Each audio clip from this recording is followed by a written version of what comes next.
ආයිබෝල් බලමල සාලයක් කොහෙද හැරුණා කියලා හැරුණා මාරෝවලට.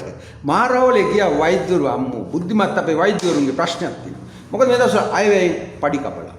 අර ඔයාලට මතකද හිටියා ජනාධිපති උපදේශක හිටියේ ජනාධිපති අර ජොලිසියාගේ කම්කරු උපදේශකද කොහොමද නේද? වෘත්තීය සමිති උපදේශකද කොහොමද නේද? අර ඔයාලට මතක ඇති මේ විවාදවලදී යනවා අර මාතර පැත්තේ මේ නේද? හොස්පිටල් එකක ඉඳලා පාට්ටුවේ පොඩි කතන්දරයක් හිතාපු මහත්මයා අපි හොඳ වැදගත් මහත්මයා සතියයි දෙකයි ලක්ෂ 80 කෝටි ගානක වාහනයක් අරගෙන සුපිරි වැඩකාරයා. දැන් මම දැක්ක බලන්න පොඩ්ඩක් දැන් කියන කතන්දරය. එදා කියපු කතන්දරේ අද කතන්දරේ බලන්න. මම ඔය ගමන් ඉතින් ඕවා ටිකක් හොයන මම දැන් ඔන්න ඇස්වාට්ටු පැත්තෙන් ගියා බලන්න මොකද තත්ත්වය කියලා සාලය. සාලය ඇවිදගෙන යනකොට පොඩ්ඩක් එතන මේ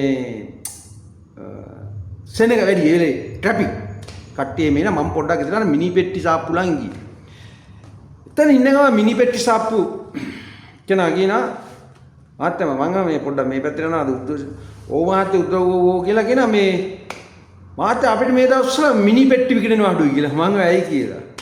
හරිම අඩුයි මාත්. අර හිරුනානිකාවේ නිකමට හරි කිව්වනම් මිනි පෙට්ටි හිගයක් තියනවා කියලා මාත් අපි ගොඩ මහත්තයා මේකේ නම් මැරෙන මිනිස්සු මැරෙන ඉන්න මිනිස්සු ඔක්කොම පොලිමේ මහත්තයා ලංකාවේ මහත්තයා නියම මිනිස්සු මහත්තයා මට හිනා. ඒ කියන්නේ හිරුනානිකාවේ ඇත්ත කිය පැත්ත කියන එක කිව්වනම් මිනි පෙට්ටි කියක් කිව්වනම් මුළු සමාජයේ ඉන්න මැරෙන්න ඉන්න අයයි මැරෙන අයයි ඔක්කොම එක පොලිමේ මිනි පෙට්ටි ගන්න ලෝක හිගයක් වෙන. දැන් ඒ පැටර්නෙත් ඒකයි. එහෙමනම් අපි යම් බලන්න දැන් වෛද්‍යවරු කියන්නේ පඩි එයාලට අඩු කරලා කියලා. හරිද? දැන් මෙන්න මෙහෙමයි. මේ ආණ්ඩුව ගෙනාවේ කවුද? මට තියෙන ප්‍රශ්නේ. වෛද්‍යවරු තරම් නෙවෙයි විශ්වවිද්‍යාලවල වෛද්‍යවරු ඒ කියන්නේ මහා මොලකරුවෝ උගතෝ නේ බුද්ධිමත මේ මිනිස්සු තමයි අපිට කිව්වේ මේ ආණ්ඩු හොරු මේ මිනිස්සු මංකොල්ල ගන්නවා රටේ විනාශ කරනවා මේ එතකොට මේ කවුද තරුණයන්ගේ ඔල මොට්ට කරනවා අයිස් පොවනවා කුඩු පොවනවා කියලා මේ මිනිස්සු ලොකු මතයක් කියනවා තමයි මේක අපි හිඟා කන තැනටපත් වෙලා ආවිනේ අපිට ආධාර දෙන්නේ අපි නිකන් අනාථ වුණානේ. ඔයාලට මතක ඇති ඉන්දියාවෙන් හිඟා කන මිනිස්සු කැටයකට සල්ලි එකතු කරලා අපිට ඒව නේ තරම් චීනේ ඒ වගේ වැඩ කරන්නේ. ඒ තරම් අපි පහත් මට්ටම වෙනාට පස්සේ දැන් මේ මිනිස්සුන්ට අපි මේක අරන් බාර දුන්නා. දැන් මොකද කියන්නේ? දැන් අපිත් හිතුවා හරි පට්ට සතුටෙන් හිටියේ. මොකද ඇත්තම කියනවා නම් සාමාන්‍ය මිනිස්සු නොදන්නා දේවල් මං කියන්නේ.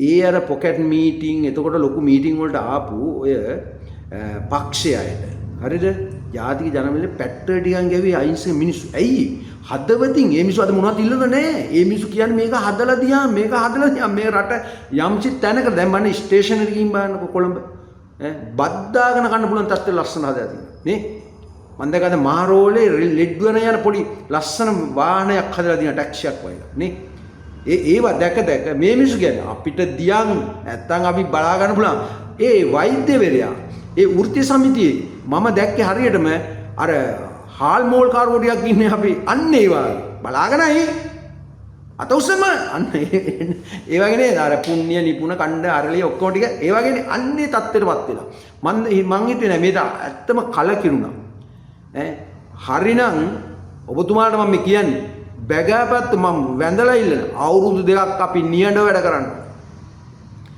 බලන්න අර බදුල්ලේ චාමර සම්පත්තිය නේ පුජ්‍යල මොකද ඇහුවේ අනුරේ රට ගියේ ෆුට්බෝඩ් එකේද එල්ලිලාද පිටිපස්ස තිබේ අරේද ඇයි අඩු ගානින් ගිහිල්ලා වගේ ඒක වැඩියෙන් ගියුන්ගෙන් ඇහුවේ නැහැ අන්නේ තරම් මිනිස්සු මොට්ට ඔල මොට්ට මිනිස්සු පාර්ලිමේන්තුවට ඇවිල්ලා වහන. එතකොට තව කට්ටියක් හිනහ වෙනවා. හැබැයි ඒ මිනිස්සයාට පොකට් මනි වියදම් කරන්න නේද? ජනාධිපති මේ කියන්නේ මේ කාර්යාලයෙන් ජනාධිපති කාර්යාලයෙන් දෙන මුදල් ටික පසු ගෙනත් දීලා තියෙනවා. බොහෝ දුරට ඔය හොටෙල් වලත් නේ ඔය ඉන්නේ හිතවතුන්ගෙන් ගෙදරකින් කාලා බීලා ඒ මිනිස්සයා පට්ට වේසක් දරනවා මේ රට ගොඩ නගන්න. දැන් මඩෝ 225ට මේසරේ වාහන නැහැ. කැන්ටිමේ කෑම ටික හරි ගස්සා දුන්නා වැඩි කරලා නේ නිකන් නිකරුණේ විසික් කර කර කොච්චර දේවල් මේවා කරලා තියෙනවද හැම එකක්ම මෙහෙම කරමු අපි මෙහෙම ගමනක් යමු නේද පාර්ලිමේන්තුවේ පැත්තට දාන එම්සු බලය ගන්න හරි කෑ ගහනවා කියන එක හැටිනේ කියන්නේ මේ මිනිස්සු ලැජ්ජයි මට ඇත්තමයි පෙරේදායින් පස්සේ අප්‍රසන්න වුණා මේ මිනිස්සු මොළද මේ මිනිස්සු මොකද්ද අපිට කිව්වේ මේ රට විනාශ වෙන මේක හදන්න වෛද්‍යරු පැනලා යනවා කියලා දැන් කියන දියන් අපිට තව නැත්තම් බලා ගන්න පුළුවන් එහෙමද මේ රටක් හදන්නේ මේ දැන් මම ඊයේ බේද ගන්න මේවින් සිල්ල මහත්තයා මොකටද ගන්නෙ කැලණියේ රජයේ ඉඩම් මේ හොර ඔප්පුවක් හදලා විකුණනවා එතකොට ඔයා නිකන් ගන්නනේ එතකොට මේවා නොකර ඉන්නද මේ කරන්නේ එතකොට මේ වෛද්‍යවරු හරි විශ්වවිද්‍යාලයේ මේ සේවකයෝ හරි ඕනම කෙනෙක් කරන්නේ එතකොට මේවා නතර කරන්න මට බෑ මේවට උදව් කරන්න පින් සිද්දේ අවුරුදු 2ක් මේ ගමන යන්න මේක ගොඩ දාන්න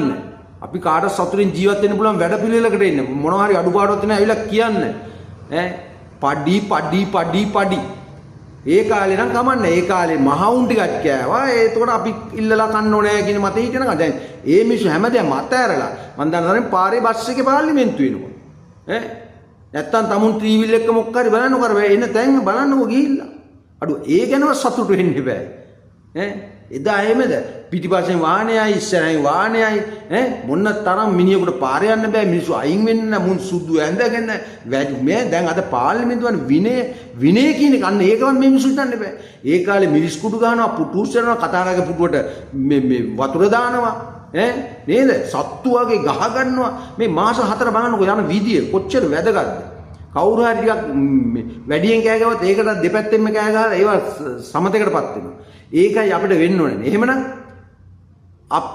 හැමෝගෙම ඉල්ලනවා අපි අවුරුදු 2ක් නිහඬව ඉමු. අපිට දින එකක් කාලා අපි ගොඩනගමු. නේද? එහෙමනම් මෙවැනිම වැඩසටහනකින් අපි ආයෙත් හමු වෙනකන් අතට සමු ගන්නවා ආයිබෝවන්.